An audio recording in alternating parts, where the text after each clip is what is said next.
এই শোনো না গো, আমাদের পুতুল ডায়েরি চ্যানেলটি সাবস্ক্রাইব করে পাশে থাকা বেল আইকনটি বাজিয়ে দিও প্লিজ।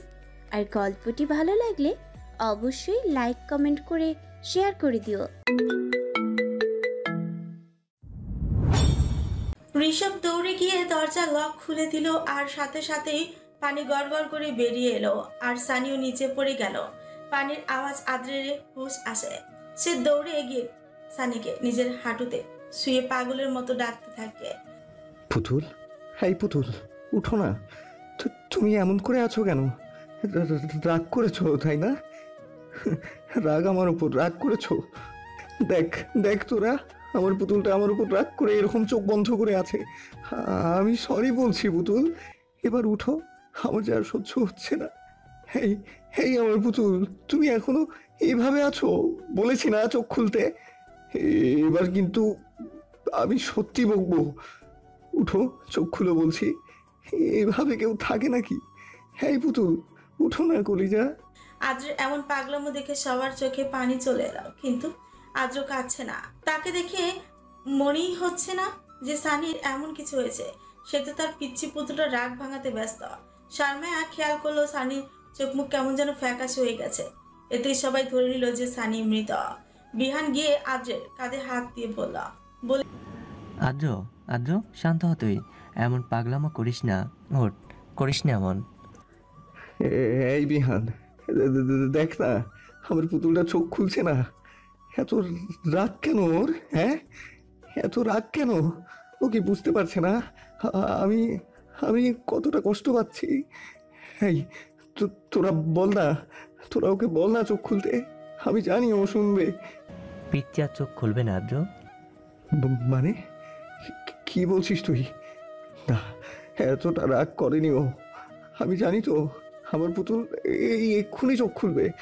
দেখ, এই খুলবে চোখ, আমি বলছি তো। পাগলামো করিস না আদ্র, পিচ্চি আর চোখ খুলবে না, ও মরে গেছে। না, এটা হতে পারে না। আমার পুতুল কখনোই আমাকে একা ছেড়ে যাবে না। আর একদম এসব বাজে কথা মুখে আনবি না বিহান। আমার কলিজার কিচ্ছু হবে না, কিচ্ছু না। আদ্র সানিকে উঠায়, শক্ত করে জড়িয়ে ধরলো যেন ছেড়ে দিলেই পালিয়ে যাবে। ভাইয়া, নিজেকে সামলা, সত্যিটা তোকে মানতেই হবে। এ হতে পারে না। স্বরে কথাটা বলে আদ্র সানির কাঁধে মাথা গুজে দিল।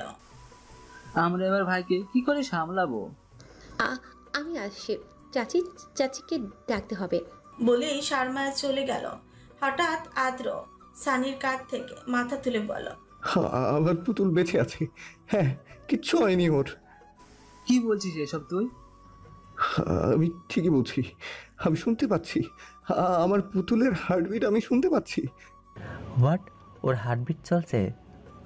হ্যাঁ হ্যাঁ হ্যাঁ, আমার পুতুলের কিচ্ছু হয়নি। সাইমন দৌড়ে এসে সানির পালস চেক করল।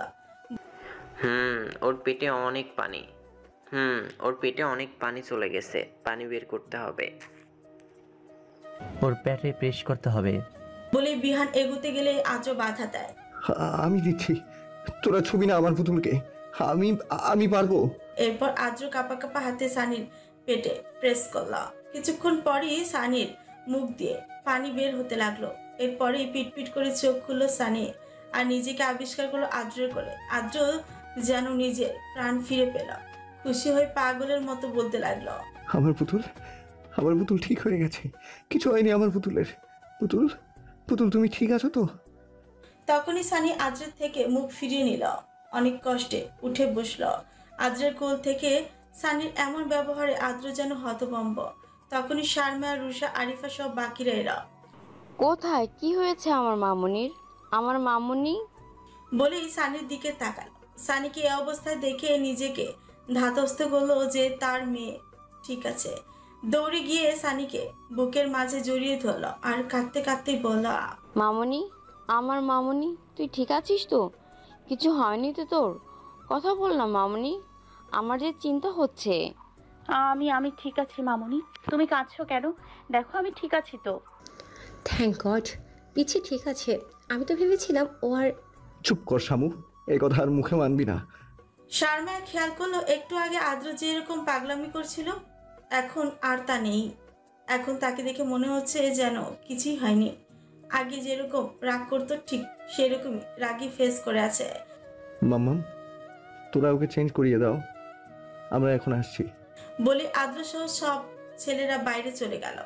আদ্র তার রুমে এসে রাগে সব জিনিসপত্র ভাঙচুর করতে শুরু করলো আর নিজেই নিজেকে বকতে লাগলো। কিভাবে পারলি তুই তোর পুতুলকে অবিশ্বাস করতে? কিভাবে তুই ওকে এরকম শাস্তি দিতে গেলি? কেন করলি এমন? কেন কেন কেন? আমার পুতুল তো একটা মাসুম পরি, আর আমি কিনা ওর উপর এমন দোষের ভার দিলাম যা কিনা ও জানেই না। কেন করলাম আমি এমনটা? কেন আমি নিজের রাগকে কন্ট্রোল করতে পারি না? কেন কেন কেন? আমার পুতুলটা এত কষ্ট পেল, সব আমার জন্য, সব সব সব আমার জন্য হয়েছে। এইসব বলতে বলতে এই কাঁচের গ্লাসে হাতে নিয়েই চেপে ধরে গুড়িয়ে ফেললাম, যার দরুন হাত থেকে রক্ত ঝরতে লাগলো। উঠে গিয়ে তার গিটারটাও হাতে নিল, তারপর পাগলের মতো জোরে জোরে বাজাতে লাগলো। সব রাগ যেন এই গিটারের উপরই ছাড়ছে সে। হাতে প্রচুর জ্বলছে, তবুও সে থামছে না। প্রায় 5 মিনিট পর আদ্র বাজানো বন্ধ করলো, তারপর আবার সে নর্মাল ভাবে গানের সুর তুললো গিটারে আর চোখ বন্ধ করে গাইতে লাগলো। হঠাৎ আদ্রের মাথা ঘুরতে থাকে, সব শক্তি হারিয়ে কোনো রকমে হাতের গিটারটা পাশে রেখে লুটিয়ে পড়ে ফ্লোরে।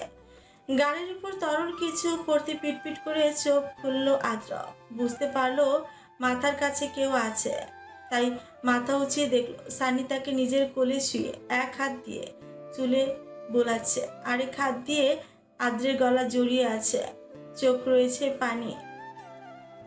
রয়েছে পানি, এই পানি আদ্রের গালেই পড়ছিল। আমার পুতুলটা কাঁদছে কেন? কি হয়েছে আমার পুতুলটার? আমি কি আবার ওকে কষ্ট দিলাম? আদ্রকে চোখ খুলতে দেখে মুখে হাসি ফুটিয়ে বলে উঠল সানি। আপনার জ্ঞান ফিরেছে? কি করে এমন হলো বলুন? আপনার হাত কাটলো কি করে? এখন ব্যথা করছে আপনার হাতে? কি হলো, কিছু বলছেন না কেন? কষ্ট হচ্ছে? তুমি এখানে কি করছো? কেন এসেছো আমার কাছে? চলে যাও, থাকা লাগবে না আমার মতো মানুষের কাছে। যাও, নিজের রুমে চলে যাও। আদ্রর এমন ব্যবহারে সানি একটু কষ্ট পেল, তবুও নিজেকে সামলে নিল। আদ্র উঠে বসতে আদ্রের করে ঝাঁপিয়ে পড়লো সে, সাথে কান্না তো আছে। আদ্র কিছুটা বিরক্ত হয়। সানিকে সরাতে নিলে সানি আরো শক্ত করে আদ্রকে পিঠের উপরে শার্ট খামচে ধরে রাখে। ছাড়ো আমায়, ভালো লাগছে না আমার, ছাড়ো। সানি আদ্রের কাঁধে মাথা গুজেই মাথা নাড়ালো, মানে সে ছাড়বে না। কেন? কি হলো আবার তোমার? আমি জানি আপনি আমার উপর রেগে আছেন। আপনার এই অবস্থা তো আমার জন্যই হয়েছে। সব দোষ আমার। আমি খুব পচা, একদম পচা আমি। আদ্র কিছুটা অবাক হলো সানির কথা শুনে। হঠাৎ সানি এসব বলছি কেন? এরই মধ্যে ঘটে গেল এক অবিশ্বাস্য ঘটনা। আদ্রের ভাবনার মাঝেই সানি মাথা উঠিয়ে আদ্রের দুগালে কিস করে বসলো। এরপর আদ্রের কপালে কপাল ঠেকে চোখ বন্ধ করে কাঁদতে কাঁদতে বলল, এমন করছেন কেন? কথা বলুন না আমার সাথে। দেখুন, আমি নিজের ভুল বুঝতে পেরেছি তো। কি হলো, কথা বলবেন না আমার সাথে? আদ্র এখনো ভাবছে কিছুক্ষণ আগে সানি এটা কি করলো। তার মুখ দিয়ে কোনো কথা বের হচ্ছে না। ও, কথা বলবেন না তাই তো? আমি জানি আমার মতো খারাপ মেয়ের সাথে আপনি কথা বলতে চান না। ঠিক আছে, আর বলতে হবে না, আমি চলে যাচ্ছি। ইস, আর আপনাকে কথা বলতে হতো না যদি তখনই আমি ওই পানির মাঝে ডুবে মরে যেত।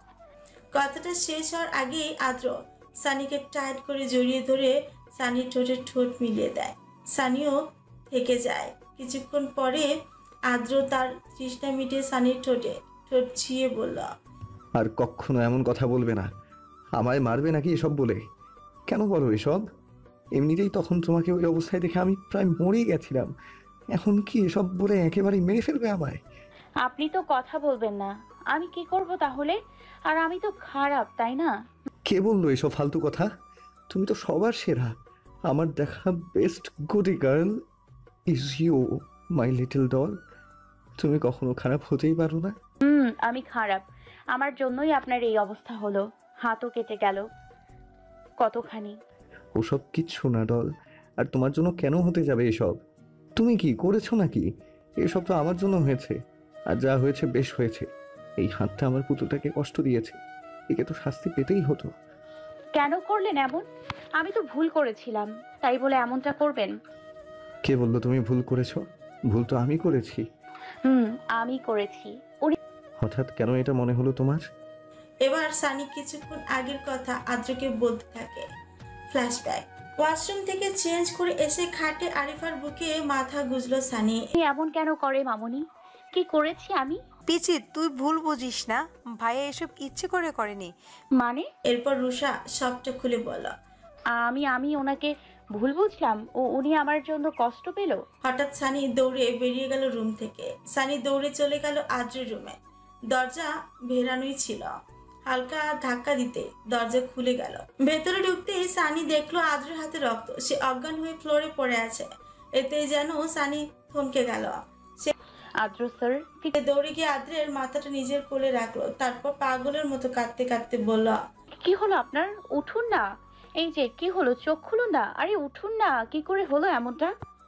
এদিকে সানি চিৎকার শুনে বাড়ির সবাই ওই রুমে এসে পৌঁছালো। আদ্রের এমন অবস্থা দেখে আরিফা ওখানেই জ্ঞান হারালো। শফি গিয়ে আদ্রকে ডাকতে লাগলো। আদ্র বাবা, কি হলো তোর? বাবা ওঠ, এই ওঠ না। কি হলো তোর? দেখ তোর বাবাই তোকে ডাকছে, ওঠ না বাবা। আমার ছেলে কি হলো? এমনটা হলো মামনি, কি হলো? আমার ছেলেরও কথা বলছে না কেন? দেখো না বাবাই, উনি আমার উপর রাগ করেছে, তাই উঠছে না। তোমরা বলো না ওনাকে উঠতে। দেখো তো তোমাদের কথা ঠিক শুনবে উনি। বলো না তোমরা। না, কাঁদতে কাঁদতে সানির হিচকি উঠে যাচ্ছে। পিচ্ছি শান্ত হ তুই। দেখ ভাইয়া কিচ্ছু হবে না, এক্ষুনি ঠিক হয়ে যাবে। তুই শান্ত হ বোন। আয়, উঠে আয় তুই। বিহান, কিছু করো প্লিজ। পিচ্ছি, ওকে ছাড়, আমি ওকে খাটে তুলছি। না, আমি ছাড়বো না। আগে ওনাকে বলো চোখ খুলতে বলো, না হলে ছাড়বো না আমি। পিচ্ছি শান্ত হ প্লিজ। দেখ তুই ওকে না ছাড়লে আমি ওকে উঠাবো কি করে? রুষা, ওকে সরাও না প্লিজ। হ্যাঁ আই বোনই একটু। দেখ পরে আবার যাস তুই। যার জন্য ঠিকমতো কথাও বলতে পারছে না, রুষা গিয়ে সানিকে ধরল। শেষমেশ রুষা আর শারমায় মিলে জোর করে সানিকে ছাড়ালো আদ্রের থেকে। তারপর বিহানরা সবাই মিলে আদ্রকে খাটে শোয়ালো। কিছুক্ষণ পর ডক্টর এসে হাতের ব্যান্ডেজ করে দিল। তারপর তিনি জানালেন, ভয়ের কিছু নেই, কিছুক্ষণের মধ্যেই জ্ঞান ফিরে আসবে। মনে হয় কোনো ব্যাপার নেই, চিন্তায় ছিল। এরপর ডক্টর আরিফাকে চেক আপ করে চলে যায়। আরিফার জ্ঞান ফিরেছে। সে এখন নিজেকে অনেকটা সামনে নিয়েছে। ডক্টরের কথায় কিছুটা শান্তি পেল সে। এরপর সবাই চলে যায় আদ্রের রুম থেকে, কিন্তু সানি যায় না। সে তখন আদ্রের মাথার কাছে বসে আছে। খতম ফ্ল্যাশব্যাক। আদ্র সানিকে নিজের বুকে জড়িয়ে রাখলো আর সানির মাথা সযত্নে হাত বুলাতে লাগলো। আদ্র খেয়াল করলো সানির মুখ থেকে তখনকার ফ্যাকাশে ভাবটা যায়নি এখনো। মেয়েটা কেমন যেন নির্জীব হয়ে গেছে, চুপচাপ শুয়ে আছে আদ্রের বুকে। আদ্র একটা দীর্ঘশ্বাস পেলে হালকা হাসল। ইস, কত কষ্টই না দিলাম আমার এই ছোট্ট পুতুলটাকে। এত কিছু সহ্য করলো এইটুকু মেয়ে, সবটা আমার জন্য হলো। এবার আমি ওকে আবার হাসি খুশি জীবনে ফিরিয়ে আনবো, আর কষ্ট দেবো না আমার এই ছোট্ট পুতুলটাকে। তখনই দরজার সামনে দাঁড়িয়ে আরিফা বলল, আসবো বাবা। আরিফার কণ্ঠ শুনে সানি সরে যেতে নিলে আদ্র তাকে ধরে রাখে আর মনে মনে বলে, বাহ, আমার পিচ্চিটা দেখছি লজ্জা পাচ্ছে আমার কাছে থাকতে। Good good. মাম্মাম, তুমি অনুমতি চাইছো কেন? আসো না। না, তোরা কথা বলছিলি তো তাই। বলতে বলতে ভেতরে আসলো আরিফা। তারপর আদ্রের কাছে বসে বলল, এখন কেমন লাগছে বাবা? আমি ঠিক আছি তো মাম্মাম, দেখো কিছু হয়নি আমার। পাগল ছেলে আমার, এত কিছুর পরেও বলছিস কিছু হয়নি। এমন কেন করলি বাবা? আমাদের কি কষ্ট না দিলেই নয়? মাম্মাম, আমি তো হালকা জ্ঞান হারিয়েছি, আর কিছুই তো হয়নি। হ্যাঁ, আমাদের ব্যাপারটা তো তুই বুঝিসই না। ছেড়ে দিন না, আমি ঠিক করে বসি। ডল, এতক্ষণ তো ঠিকই ছিলে, এখন কেন উঠতে চাইছো? কি আবার? আমার মামুনি আমার সামনে লজ্জা পাচ্ছে। থাক, আর লজ্জা পেতে হবে না। যেভাবে আছিস সেভাবেই থাক তুই। এমনিতেই যা করেছিস তুই। কেন, ও আবার কি করলো?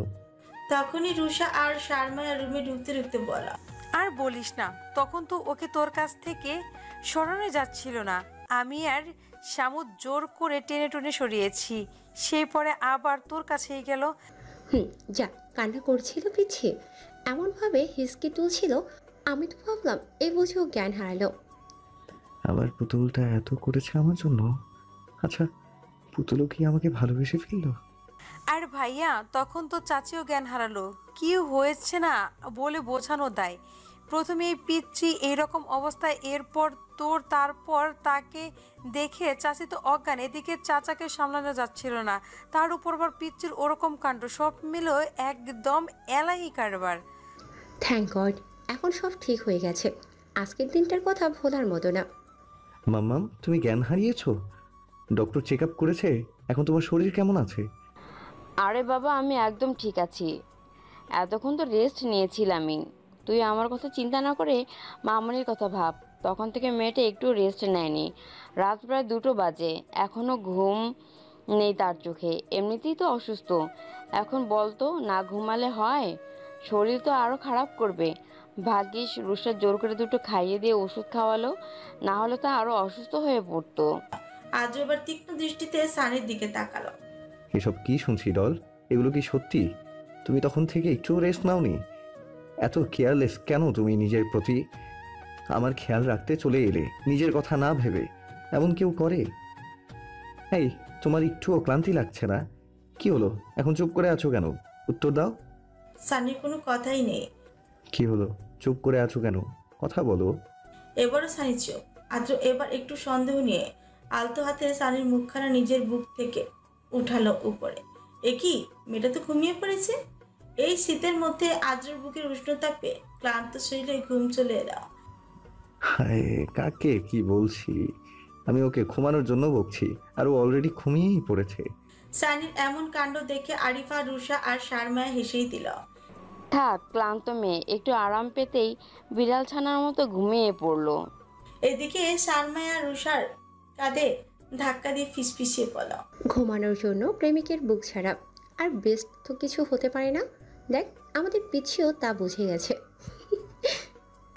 দেখ কেমন আরামে ঘুমিয়ে আছে, যেন ইহজগতের কোনো বিপদে তাকে ছুঁতে পারবে না আর। বাবা, তুইও একটু রেস্ট নিয়ে নে। আমি বরং মামনিকে ডেকে দিই ওর রুমে গিয়ে ঘুমানোর জন্য। না মাম্মাম, থাক না। ও শুধু শুধু এত মিষ্টি একটা ঘুম নষ্ট করার কি দরকার? সে কি রে, তুই তো রেস্ট নিবি, ও না উঠলে রুমে যাবে কি করে? এখানেই থাক না আমার কাছে। তোর কাছে? কেন মাম্মাম, তোমার কি আমার উপর ভরসা নেই? তুই আমাকে এমন ভাবিস নাকি? আমি তো বলতে চাইছিলাম ও এখানে থাকলে তুই রেস্ট নিতে পারবি। পারবো না কেন? ও আমার কাছে থাকলে আরো বেশি ভালো লাগবে আমার। থাক না ও আজ এখানে। আচ্ছা, আমরা তাহলে গেলাম এখন। এই, তোরাও যা, ঘুমিয়ে পড় গিয়ে। বলে আরিফা চলে গেল। এতই যখন কাছে পেতে ইচ্ছে করছে, তাহলে এভাবে না রেখে বিয়ে তো করে নিতে পারিস ভাইয়া। শুধু শুধু এত কষ্ট। ভাবতো ভাইয়া পেচ্ছিকে এত কাছে পেয়েও প্রায় পেল না। এর থেকে তো ভালোই বিয়ে করে আজীবনের মতো তোর কাছে রেখে দে। তবে রে দুষ্টগুলো। বলতেই রুষা, শারমায়া চলে গেল। পরদিন সকাল, পিটপিট করে চোখ খুলতেই সানি নিজেকে এক অচেনা জায়গায় আবিষ্কার করলো। এটা তো তার রুম নয়, তাহলে কোথায় আছে সে? এসব ভাবনার মাঝে পাশ থেকে ডাক পড়লো। ঘুম ভাঙলো আমার পুতুলটার। কথা শুনে সানি পাশে তাকায়, দেখে আজও তার দিকে ঝুঁকে শুয়ে আছে, তার দৃষ্টি সানির দিকেই বন্ধে। আমি এখানে কেন? সেটা তো তুমিই বলতে পারবে। মানে কাল রাতে আমি এখানেই ঘুমিয়ে পড়েছিলাম। শুধু নিজে ঘুমাওনি, আমার ঘুমও হারাম করেছো। মানে মানে কিছু না, ওঠো, নাস্তা করবে চলো। এমনিতেই অনেক বেলা হয়ে গেছে, পরে সবাই ভাববে এত বেলা পর্যন্ত কি না কি করছি। উঠে বসতে বসতে কথাগুলো বলল আজর। সানিও উঠে বসল। এত মানে মানে করো কেন? এখন বলো, ফ্রেশ কি নিজের রুমে হবে নাকি এটাও একসাথে? কি বলছেন এসব? কিছু না, যাও গিয়ে ফ্রেশ হয়ে নিচে এসো, আমিও আসছি। ওকে ওকে বলেই সানি চলে গেল নিজের রুমে। আজও বসে বসে ভাবতে লাগলো। উফ, মেয়েটা সারা রাত ঘুমাতেই দিল না। কি করব আমি আর? ওর মুখখানা যে দেখতে দেখতে সকাল হয়ে গেল। এইসব ভাবতে ভাবতে আদ্র ফ্রেশ হয়ে নিল। নিচে আসতে সানিকে দেখে রুষা আর শারমায়া মিটিমিটি হাসছে। সানি এসে নিজের চেয়ারে বসল। গুড মর্নিং মামনি। গুড মর্নিং বাবাই। তা এত দেরি যে? শরীর ঠিক আছে তো? হ্যাঁ বাবাই, একদম ঠিক আছে। তখনই আদ্র ফর্মাল ড্রেস আপের সিঁড়ি বেয়ে নিচে নেমে এলো। ঠোঁটের কোণে একরাশ হাসি। এসেই সে সানির পাশে চেয়ারে বসল। Good morning everybody. ইয়ার তুই ফর্মাল ড্রেসে? কলেজ যাব। না না, এই শরীর নিয়ে কোথাও যাওয়া চলবে না একা একা। নো মাম্মাম, এমনিতে অনেকদিন যাওয়া হচ্ছে না। তাই বলে আপনি এই অবস্থায় যাবেন? তুমি চিন্তা করো না ডল, আমি ঠিকঠাক থাকবো। আর হ্যাঁ, আমি না আসা পর্যন্ত নিজের খেয়াল রাখবে। খেয়াল রাখবে মানে? আমিও তো স্কুলে যাব। তোদের কারোরই কোথাও যাওয়া চলবে না। ডল, তুমি আজ না কাল বা পরশু থেকে যেও। না, আপনিও তো আজ যাচ্ছেন, তাহলে আমি গেলে সমস্যা কোথায়? তুমি বুঝতে পারছো না ডল, তুমি অসুস্থ। আপনি কি সুস্থ আছেন? অসুস্থ হয়ে আপনি যদি যেতে পারেন তাহলে আমিও পারবো। উফ ডল, এত তর্ক কেন করছো? না না, তোদের দুজনকে আমি একা কোথাও যেতে দিচ্ছি না। মামনি, আমার কয়েকদিন পর ফার্স্ট টার্ম এক্সাম আছে। এই সময় স্কুল মিস দেওয়া ঠিক হবে না, বোঝার চেষ্টা করো। তাই বলে আমি তোদের একা যেতে দেব? কেউ তো সাথে গেলেও হতো। চাচি চাচি চাচি, বলছিলাম যে আজ তো অফিসে তেমন কাজ নেই, আমি তো না গেলে চলবে, আমি যাই ওদের সাথে। তুই যাবি? তাহলে তো ভালোই হয়। তাহলে তুইও যাবি তাই না ভাইয়া? জানতাম আমি। হ্যাঁ, না মানে ঋষভ তো একা সব সামলাতে পারবে না, আমারও কি যাওয়া উচিত, কি বলো? বাহ, তাহলে তো ভালোই হয়।